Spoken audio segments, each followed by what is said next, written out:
I'm Mariannette. And I'm Greg Dalton. And this is Climate One.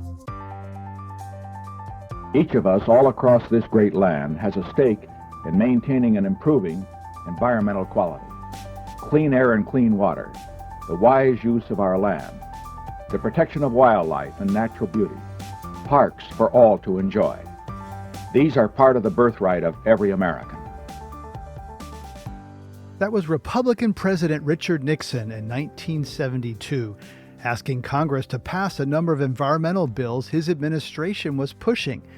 Nixon is actually responsible for many of today's bedrock environmental laws: the National Environmental Policy Act, the Clean Air Act, and the Endangered Species Act. And he also created the Environmental Protection Agency and the National Oceanic and Atmospheric Administration. Nixon was quite green by today's standards, but that was a long time ago. 50 years later, the Republican Party has a slightly different message. All of this with the global warming and that, a lot of it's a hoax. It's a hoax. I mean, it's a money-making industry, okay? It's a hoax. That was, of course, former president and current Republican presidential nominee Donald Trump on the campaign trail in 2016. And he made good on that position when he took office. He pulled the U.S. out of the Paris Climate Accords and rolled back a lot of pollution protections. We lost a lot of ground during his 4 years in office. And now we're hearing about this thing called Project 2025, put out by the very conservative think tank, the Heritage Foundation. Project 2025 is basically a playbook for an incoming conservative administration, with chapters on everything from trade to the Department of Justice and even the EPA. To get a sense of its take on climate change, I want to play a clip from a Project 2025 training video leaked by ProPublica. This is Bethany Kozma, who was a senior official in the Trump administration. If the American people elect a conservative president, his administration will have to eradicate climate change references from absolutely everywhere. Eradicate climate change references. That's pretty extreme. Yeah, it is. And they want to do away with the EPA. And Trump has tried to distance himself from Project 2025, but that message is in keeping with what his administration did when he was in office. Remember how they just took down web pages that dealt with climate change? Right. It was an attempt to erase the whole thing. But while Trump may be the loudest voice in the Republican Party right now, Republicans are not a monolith. Florida Representative Matt Gaetz believes in climate change, which has hit his district hard. The Earth is warming, and I think that humans contribute greatly to that warming. Florida is facing so many climate impacts already. Sunny day flooding, severe hurricanes, rising seas. It's undeniable, even to his conservative constituents. And then there are politicians who seem to be inching towards acceptance. For example, back in 2014, Florida Senator Marco Rubio said, I do not believe that human activity is causing these dramatic changes to our climate. But in 2018, he had a different take. Scientists are saying that humanity and its behavior is contributing towards that. So the Republican Party is in this interesting moment. It seems like the faction of the party that does not see climate as an issue is getting more strident in that view. Meanwhile, others are confronted with the realities of the climate crisis, which is pushing their colleagues to start acknowledging the problem too. Right, it's a dynamic situation, and all this is made more complicated by the influx of investments from the Inflation Reduction Act that are disproportionately going into red parts of the country. Bloomberg reported that areas represented by Republican members of Congress have received 4 times as much money as districts represented by Democrats. One example is a steel plant in Middletown, Ohio. J.D. Vance actually wrote about it in his memoir, Hillbilly Elegy. He described the plant as an economic savior for his grandparents. That plant has received $500 million from the Biden administration to move away from coal, which will clean up the air and help the plant stay open for another generation, according to a report from E&E News. But a second Trump presidency could threaten future funding like that. Some Republicans are actually worried that if Trump wins the White House and Congress, their fellow Republicans are going to roll back the green energy money flowing to their constituents. In fact, 18 House Republicans recently sent a letter to the Speaker of the House asking him to protect tax credits and incentives in the Inflation Reduction Act. Yeah, this was a pretty big public move with a pretty big public backlash. Because then Texas Republican Congressman Chip Roy blasted them for aiding what he called the climate corporate cronies destroying our country. So a lot of scrambling going on ahead of the election and really a struggle in the party. I talked about all of this with E&E News reporter Emma Dumain. She's been covering Capitol Hill since 2010 and sees fractures in the Republican caucus over the IRA.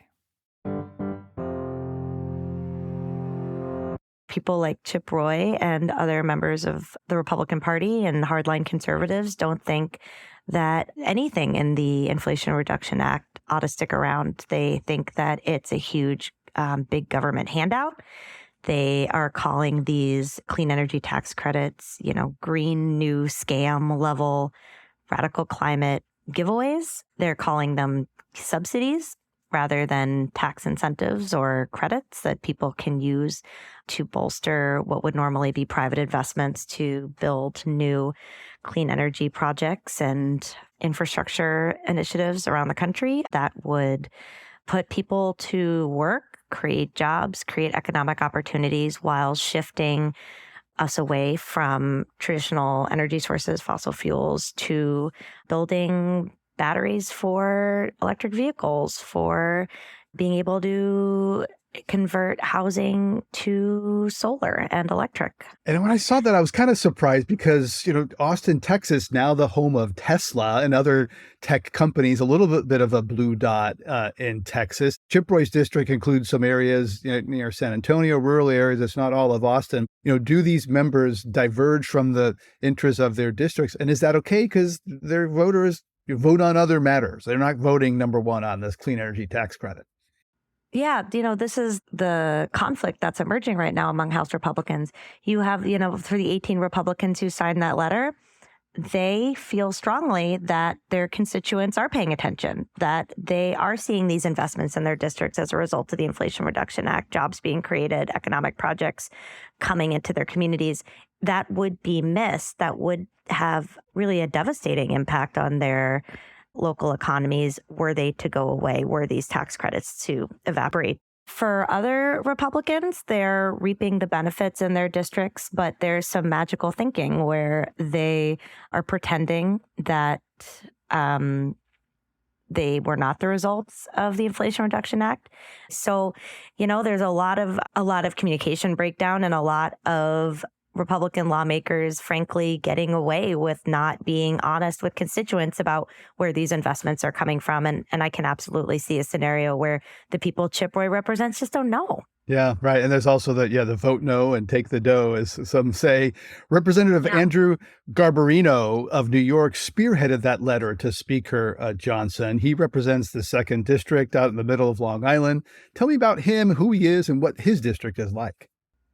Yeah, so Andrew Garbarino is, one of these, there's a handful of moderate House Republicans from New York.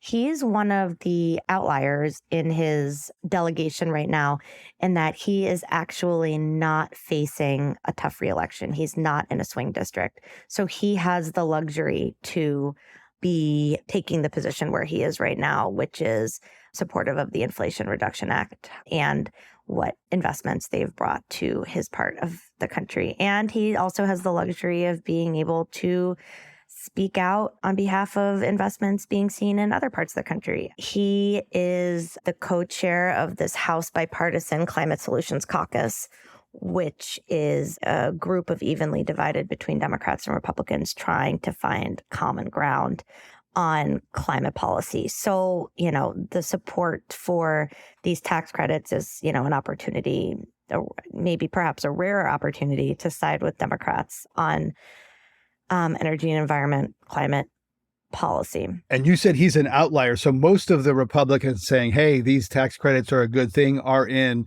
swing or vulnerable districts. So what does that say? They're worried that they might lose their job because of these tax credits. Their voters like them?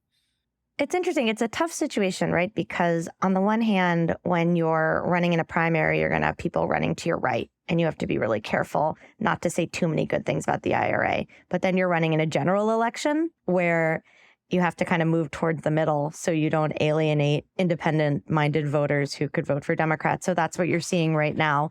You didn't see a lot of these members, other New York Republicans who signed the letter. You wouldn't have seen them, and you didn't see them come out in support of these tax credits as they did during their primary season. You're seeing it during the general, where they need to appear independent and they need to reach those moderate Democratic voters who could be inclined to vote for the Republican incumbent if there's enough ideological alignment on issues that are important to them. One member of the House who's running to hop to the Senate is John Curtis from Utah, Republican of Utah, who founded the Conservative Climate Caucus in the House.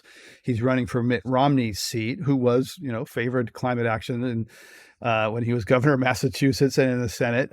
How does climate factor into John Curtis's primary in Utah? Was it an issue? Was it not? Did it hurt him? Did it help him? I was just talking to someone about this yesterday where it probably had little effect, which is a victory for someone like John Curtis. If it helps you, great. If it hurts you, that's a problem. If it doesn't help you or hurt you, if there's if it's a neutral factor, that's kind of a win, right? Because traditionally, you haven't had Republicans leaning in on climate action. And if you have, it's been a real problem in a primary in a conservative state or a conservative district where your opponents want to use it against you to show that you're, this lefty, softy, rhino, Republican in name only. There were efforts to tie him to climate action. His opponents would sort of say things from time to time and try to shop some negative stories to the press about his climate ambitions. So John Curtis, Republican of Utah, we've been talking about, did found or co-found the Conservative Climate Caucus, now over 80 members. Tell us about that caucus. Who's in it? What parts of the country does it represent? Is it really a force for moderating the Republican stance on energy and climate issues? Yeah, so the Conservative Climate Caucus, as you said, has more than 80 members. It was founded in 2021, so it's not too old. It's had an interesting role in that it has been mostly an educational outlet. They have meetings with experts and, I guess they wouldn't have had it with administration officials because I don't think that they would have invited Biden administration officials, but probably former Trump administration officials. They've done some tours. They've done some summits. They have held back on making policy recommendations and agitating for certain policies to come to the floor. They don't whip votes. They don't take official positions. Every year since they've been around, they have sent representatives to the UN climate summits known as the COPs. They're about showing that Republicans do want to engage on this issue and do care about this issue. One of the mission statements of members of the Conservative Climate Caucus is that you agree that human contributions are exacerbating the climate crisis. So, you can't be a climate denier and join. At the same time, we haven't seen them sort of take big swings and assert themselves in a way that is affecting the overall policy agenda. There was a whole week where they did a bunch of legislation on the House floor and they called it Energy Week. And it was all about, a resolution disproving of a carbon tax, reversing efforts to ban gas stoves. It was barring Biden from tapping into the Strategic Petroleum Reserve, expanding drilling. So this was where the Conservative Climate Caucus could have jumped in to say, we believe it does X, Y, and Z. And they stayed on the sidelines and were silent. So these sound like symbolic votes. So if the Republicans get the White House, the House, Senate, et cetera, if there is some Republican control, what do you see in terms of moving from these symbolic votes to votes that actually are aimed at, crafting policy? I think if there's a governing trifecta for Republicans next year, Republicans who are in the Conservative Climate Caucus and even the Bipartisan Climate Solutions Caucus are going to have to decide where they want to make their voices heard. It's going to be really interesting to see how the Conservative Climate Caucus and the Bipartisan Climate Solutions Caucus evolve in a scenario like that. Well, thank you for giving us a setup of what the landscape looks like going into this election on the right, on the energy and climate scene. Emma Dumain, thanks so much for sharing your insights on Climate One. Thanks for having me. That was E&E News reporter Emma Dumain. Coming up, some conservative states are leading the way on generating renewable energy. Iowa is a state where 50% of its energy is from renewables. Now 60% of our electricity is from wind. So what's happening with the climate-conscious wing of the Republican Party? That's up next when Climate One continues. By the way, if you missed a previous episode or want to hear more conversations about climate, we have lots of them.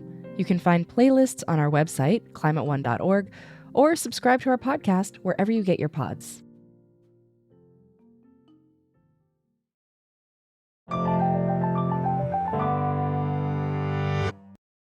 As we heard earlier from reporter Emma Dumain, there are a few different factions within the Republican Party when it comes to climate change. And right now, the faction that wants to take action on climate is in the minority. But it's also not as small of a minority as it was even 5 years ago. That's partly because groups outside the party are helping to make the case for why conservatives should take an interest in climate solutions. One of those groups is Citizens for Responsible Energy Solutions, a nonprofit that works to engage Republican policymakers about climate and energy. It's led by Heather Reams. And she has an interesting story about how she influenced the creation of the Conservative Climate Caucus in the U.S. House of Representatives. About 8 years ago, Reams was on Capitol Hill speaking at an event for congressional staffers, and she told them there are 3 big reasons Republicans should care about climate. 1, protecting the environment should be a bipartisan issue. 2, that the different kinds of energy sources that we produce in the United States, how can we think about our technologies and export them as a platform for Republicans. And then 3, when Republicans do good things in the environment, it's been crickets. And, where's the incentive for Republicans to do something good that's beyond knowing it's the right thing to do? Those points caught the attention of Utah Congressman and future co-founder of the Conservative Climate Caucus, John Curtis. He walked up to me and I saw this pin, the member pins, they wear pins, and I could just see it coming right at me with a staffer next to him. And I'm like, oh boy, what did I say? and he's like, wow, I've been looking for this. This is incredible. Would you please come to my office? Can we set up a time and we can talk? And we talked a little bit there. I asked him for what state he was from. He said, Utah. I'm like, oh, well, I feel like the West kind of gets this from a conservation standpoint. And he's like, I do, but this idea of talking to Republicans is baffling to me. I've got a young district, one of the youngest districts in the country. I've got a conservative district, and I need to figure out how to get this right, so I can teach other people how to talk about climate and the environment and energy in a really cohesive way. Like, well, I'd love to talk. That's why I'm here. Great. So now the Conservative Climate Caucus boasts more than 80 members. There's a separate group, the Bipartisan Climate Solutions Caucus in the Senate. It has a growing number of Republican members. Yet both members of the Republican presidential ticket are climate deniers. So it seems like there's these forces sort of pulling in different directions within the party. How would you describe the current state of climate and concern about climate within the Republican Party? Yeah, I understand there's a concern of having so-called climate deniers in the Republican Party, the top of the ticket. But I think there's just so much more than the president and the vice president in policymaking, that the equal branches of government and members of Congress also have their voice. And that voice, particularly for Republicans, has changed significantly in the past 8 years. I also have noticed in the last 2 administrations that what the White House says sometimes tends to be a little bit more on the political side and rhetoric. And then what's happening at the Department of Energy and what they're doing tends to be different than what's coming out of the White House. It tends to be a little bit more all the above. It tends to be a little bit more moderate. And this is regardless of the parties. I'm not saying they're the same. They definitely are not the same.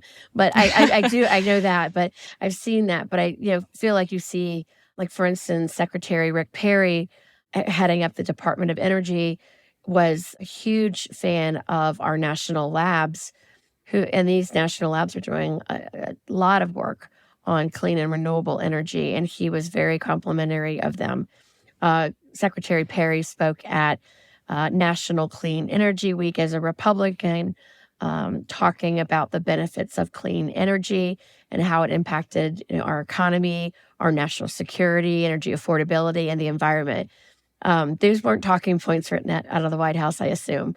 So, so No, but so I hear you. I hear you in saying that there's power among Congress, and certainly when it comes to making policy, that's where those seats of power exist, and that department staff can exercise some amount of autonomy, perhaps, or there can be, layers in a given approach.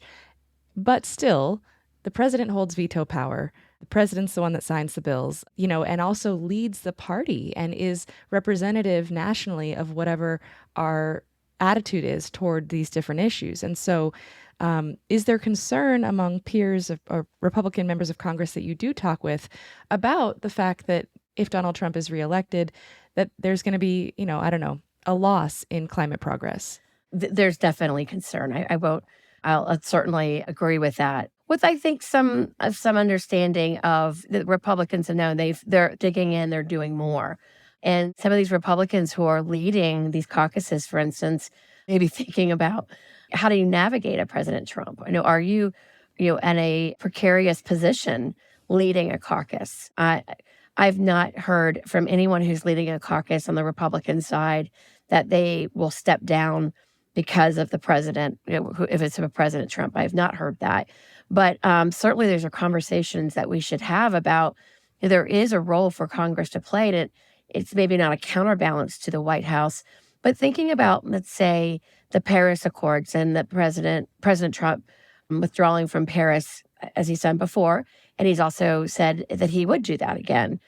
But these same members have a history of going over to COP each year and having bilateral conversations. And I would expect that to continue. So getting members engaged early on, I think should continue on. And I think it's just shows how important the work is to continue to develop members of Congress.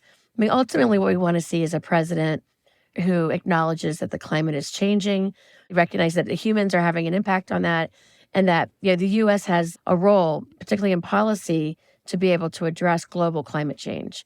But members of the caucus, the Conservative Climate Caucus, do agree with that. So, ideally one day we're going to have a president of the Republican Party who would acknowledge that. But I think it's a very different dynamics than we had in 2016, where there just wasn't the infrastructure or conversations in the Republican Party about climate. So under the Biden administration, we've seen the largest investment in climate and renewable energy ever, largely through the Inflation Reduction Act, also the bipartisan infrastructure law. Georgia has become a manufacturing hub for batteries and other components of the clean energy transition, though its Republican Governor Brian Kemp says that investments from the Inflation Reduction Act have actually hurt the state. How is this huge federal investment in renewable energy, new technologies being received in other conservative states? Yeah, I think it is mixed. As you know, the vote for the IRA was a partisan vote. So not a single Republican voted for it in the House or the Senate. And it was procedural. There's a lot of things in the bill that Republicans had supported, but procedurally using the process of reconciliation, Republicans were not in favor of it. So it was very much a political vote and an unfortunate vote. That being said, a lot of red districts are benefiting from the IRA. And it's creating some challenging dynamics for these members of Congress. However, Governor Kemp didn't have to take that vote, nor did other Republican governors, and nor did their state legislators. So I feel like the political challenge really is at the federal and congressional level, more so than it is at the state and local levels. And you start seeing these businesses coming in and the transformations in rural areas and bringing in dollars they hadn't had before, and investments in roads and schools and infrastructure, broadband. This is significant. You're thinking about the next layer of healthcare, hospitals, and things that can improve livelihoods and outcomes in lives. It gets pretty exciting thinking about that.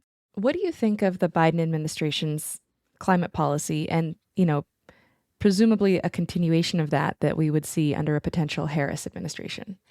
Well, there's a lot of pieces that we like, a lot of that's coming out of the Biden administration through the IRA, for instance, that had a lot of bipartisan support. I think what's just challenging is when you have a Democratic administration putting out policy, it can also have some Republican undertones to it, or Republicans would like it, but where it came from, the politics would be really, really tough to sell on Capitol Hill. So, being part of that narrative and that dialogue is important for us to look at the legislation and say, this is equivalent to what we endorsed last year.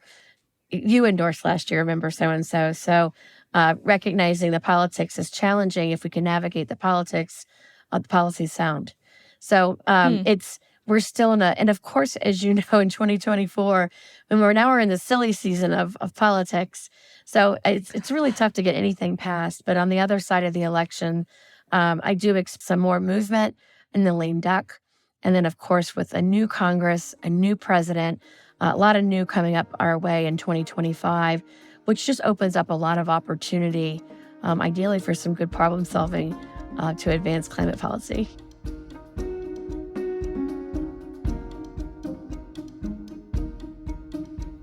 That was Heather Reams, president of Citizens for Responsible Energy Solutions.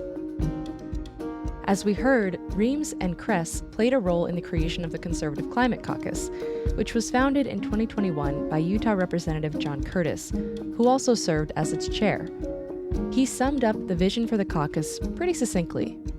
We care deeply about this earth, care deeply about our stewardship, but we have some ideas that may differ about how we reduce emissions and what path will reduce emissions quickest and most efficiently. Now Curtis is running for Mitt Romney's open seat in the Senate, and the Conservative Climate Caucus has a new chair, Iowa Representative Mariannette Miller-Meeks. And while she has strongly criticized the Biden administration's energy policies, she's also been a strong advocate for both homegrown wind and biofuels. We talked recently about the state of climate policy within the Republican Party and her vision for the caucus. Well, certainly we want to grow the caucus, and it started out as an avenue really for information, for sharing of information, sharing on what things were happening in different states and different districts. And so we'd like to see the caucus grow to similar to the Western Caucus or Republican Main Street Caucus, other caucuses where there's, we may do trips to individuals' districts. The Conservative Climate Caucus did a trip to Portland, Oregon, to Lori Chavez Dreamer's district. We visited Hopworks, which is a brewery and the sustainable practices they were doing, what they were doing with, grain after the alcohol had been pulled off and distilled, what energy sources they were using. We also visited a facility that was using natural gas and methane to make hydrogen, and where where that end product hydrogen was going and how it was being utilized for energy. Taking visits to other members' district, visiting new energy, new research. And one of the things I'd like to do is have people visit. I visited MISO, which is our grid operator for the Midwest, whether it's MISO or another one, to be able to visit with them and learn from them, also from the utility companies. So I think there's a lot of education we can do, trips that we can, visit with different energy producers, whether that's a carbon-based fuel or if that's a newer-based fuel. Hydrogen facilities, I think, is one of the things that we're all very interested in doing. And then what's happening on fusion. So looking at an abundance of energy sources as long as they reduce emissions. So when you're taking tours like this, and maybe these tours are a part of it, how do you make the case to fellow Republicans who are not members of the caucus yet that they should care about climate? Well, first and foremost, let me just say that Republicans do care about climate. So they care about climate and they care about the environment. It's a myth that they don't. They may not agree with everything being put across by radical environmentalists and the left, but they certainly care deeply about the climate and deeply about the environment. Also, Republicans, many of them are hunters and fishers. And so, I have hunters and fishers come up and talk to me all the time about habitat, whether that's habitat for ducks, habitat for pheasants and quail, habitat for deer, talking about waterways, talking about clean water. So we're actually all working in this space. We just don't necessarily follow along with the International Panel on Climate Change with the UN. Where we may have some disagreements with is where the left makes what they would consider investments, what we would consider malinvestments in favoring certain energy types. So in Iowa, Iowa is a state where 50% of its energy is from renewables. Now 60% of our electricity is from wind. We're a net exporter of energy. People don't think of Iowa as an energy state, but we are an energy state. Many other states want the renewable energy that we produce. So we have wind, we have solar, but we also have ethanol, we have biodiesel, we have biomass, we have manure digesters that create energy, both thermal and electric. We have compressed renewable natural gas. We had nuclear and are trying to come up with a program to bring our nuclear back online. We're proponents of nuclear, small modular nuclear reactors. So it's amazing the variety of energy sources. And because of that, sustainable renewable energy, we also have farmers that are very much into sustainable regenerative ag. So we have a variety of ag practices. I go to their symposiums with them. I have a farmer that has gone to COP the past several years in a row. Conference of Parties. Because he now has a closed loop farming operation, which is really incredible what he has done, both in utilizing energy on his farm, but also selling energy and electricity back to the grid.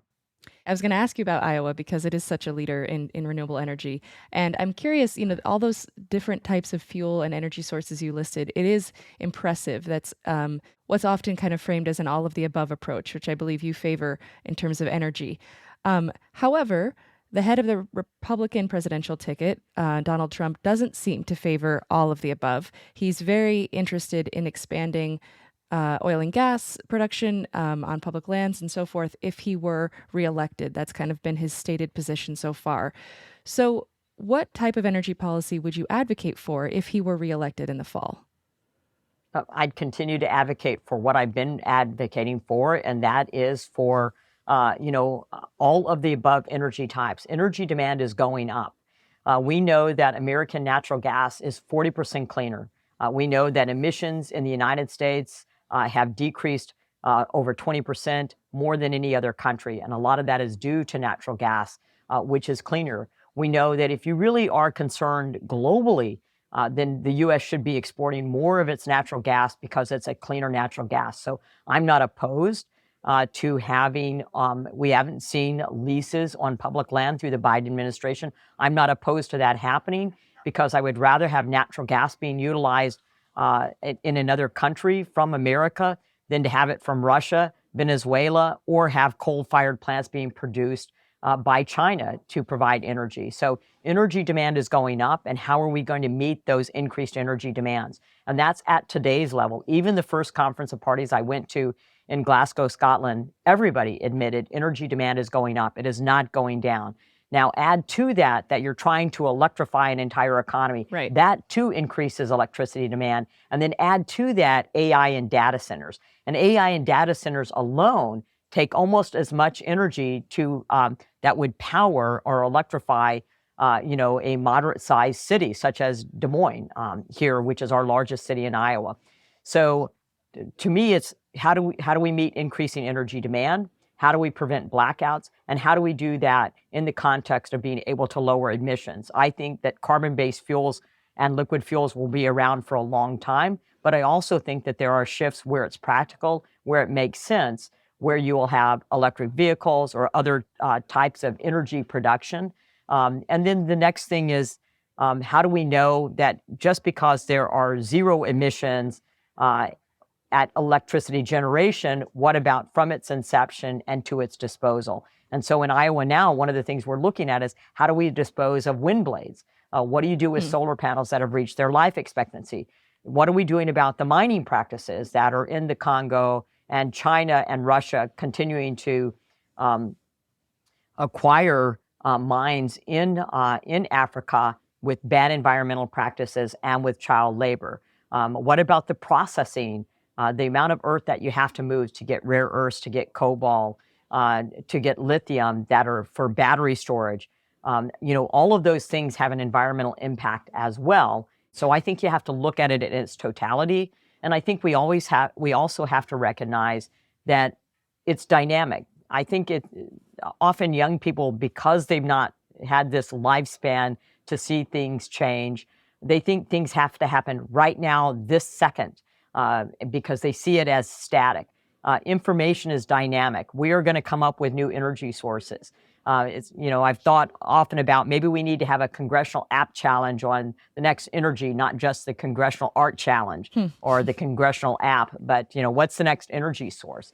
So we know that there's a lot of change that's going to happen as we build upon that knowledge. And then some of this is how do we respond to weather and climate? So how do we make ourselves more resilient? I want to get to that question, but I want to respond to a couple things you've said, because I think you've pointed out very accurately that you do have to take a close look at the full impact of any energy source. And we know that this is part of why natural gas facilities in the U.S., that why there's opposition to them is because of the disproportionate impacts often borne by communities of color or disinvested communities where those facilities are sited, either where they're extracting or where they're burning. And that's part of the objection to continuing that industry. So from the outside looking in, it can seem that there's a divide in the Republican Party between those like yourself, John Curtis, very concerned about climate, active, engaging on it, and those who maybe are a minority, but who will still say that it's a hoax and that renewable energy is a waste of time. Do you think that's true? And do you think that the party is going to unify more in one direction, your camp, or is this divide going to continue? I think there are divides in both parties. And I think what's most important is that, we continue to advocate for the issues that we think are important to us, that are important to our districts, that we continue to ask for a national energy strategy so that we know what the plan is and how we're going to meet, how are we going to meet increasing energy needs. I can tell you that Republicans are unified in EPA policies that take 30% of power plants offline within a decade, and how are we going to make up for that energy? And states, both blue states and red states, have experienced blackouts and brownouts and power shortages, and so there's a lot of concern on how we're going to meet those energy needs, and we're not hearing that from the administration or from the left. So there are things that we are all very unified on. There are things that we work on in a bipartisan fashion. But in each party, no one is going to have 100%. It's like being married or, being siblings. You love each other, but you're not going to agree on everything 100% of the time. Representative Mariannette Miller-Meeks is from Iowa, and she is chair of the Conservative Climate Caucus. Thank you so much for joining us on Climate One. Thank you so much. It was great to be with you. I really appreciate it, Ariana. Coming up, the push for more climate engagement in the Republican Party may come from its younger members. We have polling that shows 89% of young Republicans think climate change is a serious issue that needs to be addressed. And so young Republicans really do care about this issue. That's up next when Climate One continues.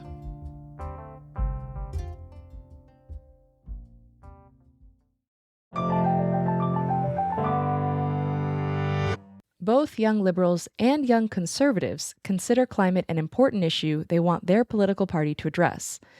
For liberals, there are a number of groups that represent that need, the most prominent being the Sunrise Movement. But for young conservatives, finding an organization that represents their views has been tough. That may be changing. The American Conservation Coalition describes itself as dedicated to mobilizing young people around environmental action through common sense, pro-innovation, and limited government principles. Danielle Butcher-Franz is the group's CEO, and she has a unique background for someone who runs a conservative organization. I grew up in rural Minnesota in a very politically active family. My family was involved with the local DFL party. DFL stands for Democratic Farmer Labor Party, a political powerhouse in Minnesota that affiliates itself with the National Democratic Party. Governor Tim Walz is a member of the DFL. Some of my earliest memories are honestly going to parades and handing out stickers for DFL candidates, or listening to NPR on the way to school in the car, or talking about current events at the dinner table. Danielle Butcher-Franz shared more of her story with Climate One's Austin Colon. As I grew older and started participating a little bit more in conversations instead of just listening, I almost started playing devil's advocate a little bit. You know, I was at that angsty teenage phase where I want to poke holes and argue a little bit. And so I did that around the dinner table. And the more I did it, the more I realized, wait a minute, I might actually believe the arguments that I'm making. I might actually think that this makes a lot of sense to me, and I'm not connecting the dots in the same way that my parents are. I was actually too afraid to tell them at the time that I thought I might be a Republican. And so I started an anonymous Twitter account called Republican Sass, as teenage girls do when they disagree with their parents. They take it online. And so I started tweeting these opinions and looking for a community of people who might agree with me, because most of the people in my life up until that point were left of center and were, you know, progressive Democrats. And I found a community of young people who thought like me and who valued the things that I valued. And that really sort of gave me the courage to say, yeah, this is what I believe. This is how I see the world. And of course, when I had finally the courage to tell my parents that I thought I was Republican, they just laughed and said, yeah, we had a feeling. And it's never really gone any more seriously than that. We still have a great relationship. And we know that despite seeing things differently, we can still have the same values and the same things that we care about. Yeah, that's so funny, because I feel like I have a very similar background, except politically opposite. My family was very conservative, and as I got older, it was the same thing. When I was a teenager, I started feeling like, you know, I'm going to start arguing against some of those very arguments, and pretty much ended up in the same place.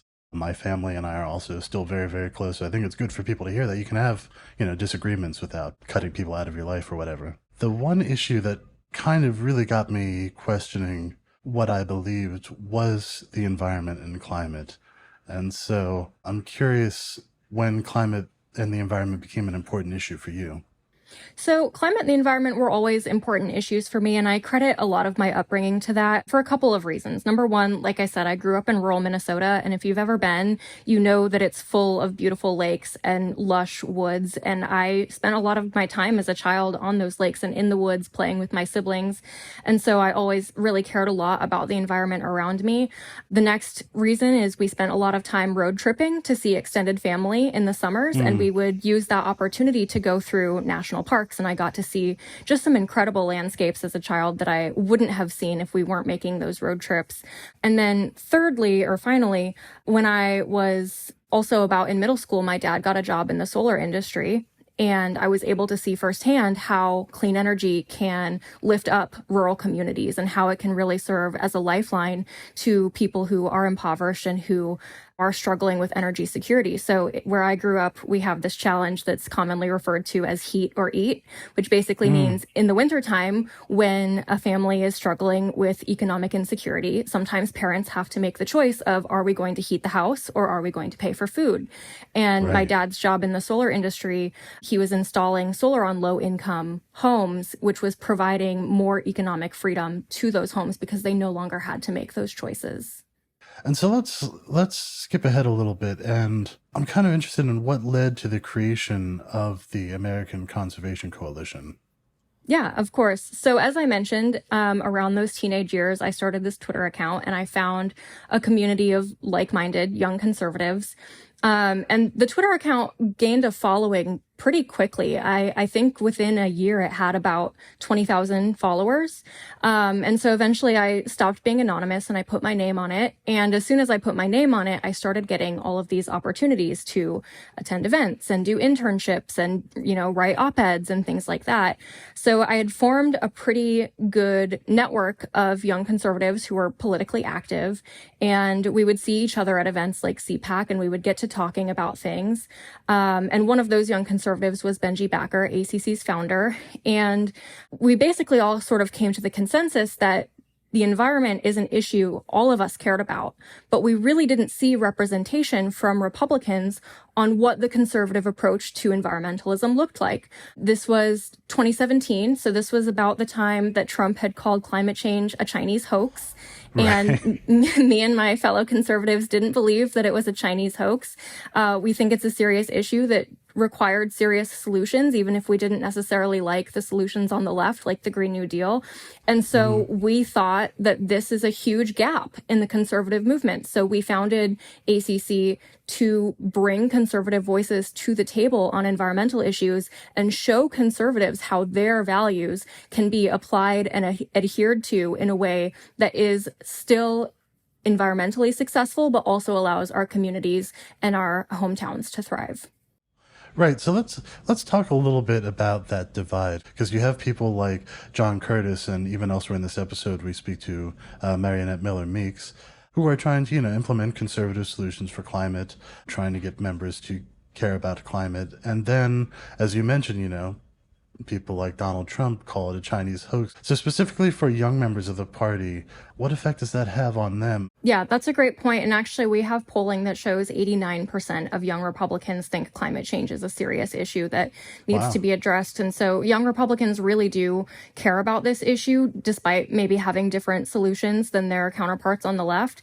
I would say that the Republican evolution on climate over the last 10-ish years has been very encouraging for young Republicans. I think you're seeing more and more conservative leaders willing to stand their ground and offer their own solutions and even work in a bipartisan way on these issues. The Republican Party really has come a long way, especially in Congress.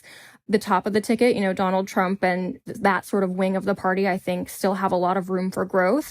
But I think young Republicans are encouraged to see that they are being listened to. And one point that I think is really important to make, because I get this a lot when I'm speaking with media, is young Republicans don't necessarily see climate change in the same way that the left does. I think for a lot of young progressives and a lot of young Democrats, climate change is the defining issue that they will vote on. And you see that in the Sunrise Movement and a lot of the other more grassroots-oriented groups on the left. Right. And I think that for the climate movement to assume that young Republicans view it the same way is a mistake. I think that young Republicans simultaneously really care about climate change and prioritize it, but at the same time, they have a lot of other issues that they care about. And the way that I see it interacting is that young Republicans are aware of the way that climate change intersects with national security, the way that it intersects with energy policy, the way that it intersects with, if they're a religious person, maybe their faith, or the way that it intersects with agriculture. And so they see it not as just this singular issue that they care about, but as an issue that impacts all of the other issues that they care about that potentially make up their conservative DNA. And so I get the question a lot, would a young conservative vote for a Democrat if the Democrat was better on climate? I don't think that's necessarily the right way to look at the landscape here, because young Republicans are prioritizing multiple things and climate is one of those. Yeah, and I see that issue similarly for people on the left. I don't think it's a question between, would they vote for the other party? It's more like, would they vote or would they just not vote if the party doesn't take their needs seriously? And I've heard people say, if the Republicans don't take climate seriously, they could lose a whole generation, not necessarily to the other party, but just maybe to apathy, if anything. The movement that you've seen with the Republican Party on climate, is there enough for that not to be the case anymore? I think Republicans really have to continue to do better on climate change. Like I said, there's been a lot of positive evolution, but it's not enough. And that's not me saying that. That's voters saying that. There was actually a study that came out of CU Boulder recently that showed that for every election cycle that conservatives are not talking about climate change in a productive way, they are losing 0.5 percentage point of the electorate. Wow. And so what that means is that over the long term, if Republicans are not talking about climate in a way that meets voters where they are, they will become politically irrelevant. And again, that's not my opinion. That's what the data shows. In the grand scheme of things, we want to get climate policy passed and move in a positive direction. We do need to find common ground with everybody, especially in Congress. So what do you think the best way is to find common ground with those on the left and the right? Yeah, that's a really good question. And I think that's sort of the riddle that we're constantly trying to crack. Yeah. I think that what the left could do is not assume that Republicans don't care about these issues just because we may have a different vocabulary or talk about them in a different way. Something that I've seen both sides of the aisle really get hung up on is, do you commit to 2050 or do you commit to the Paris Climate Agreement? Like these sort of litmus tests that we impose on one another to gauge how serious someone is. I don't think they're necessarily productive. I think that that's kind of where the partisan divide starts to really show itself, is when you give these litmus tests and say, well, I can't work with you if you don't agree with this. And then for the right, what I would say is recognize the good that the left has done on the environment and the good ideas that they do have, and talk about how to shape their ambitions into something that is more aligned with your vision. Because I think too often Republicans want to throw the baby out with the bathwater and say, because you're left of center, I just disagree with everything that you're saying. And they don't have to do that. They don't have to have that knee-jerk reaction. Danielle Butcher-Franz, CEO of the American Conservation Coalition. Danielle, thank you so much for joining us on Climate One today. Thanks for having me, Austin. And that's our show. Thanks for listening. Talking about climate can be hard and exciting and interesting, and it's critical to address the transitions we need to make in all parts of society. You can help us get more people talking about climate by giving our show a rating or a review, or by sending one of your favorite episodes to a friend. Brad Marshland is our senior producer. Our managing director is Jenny Park. Ariana Brocious is co-host, editor, and producer. Austin Colon is producer and editor. Megan Basilia is our producer and production manager. Wency Shada is our development manager. Ben Testani is our communications manager. Jenny Lawton is consulting producer. Our theme music was composed by George Young. Gloria Duffy and Philip Yunn are co-CEOs of the Commonwealth Club World Affairs, the nonprofit and nonpartisan forum where our program originates. I'm Greg Dalton.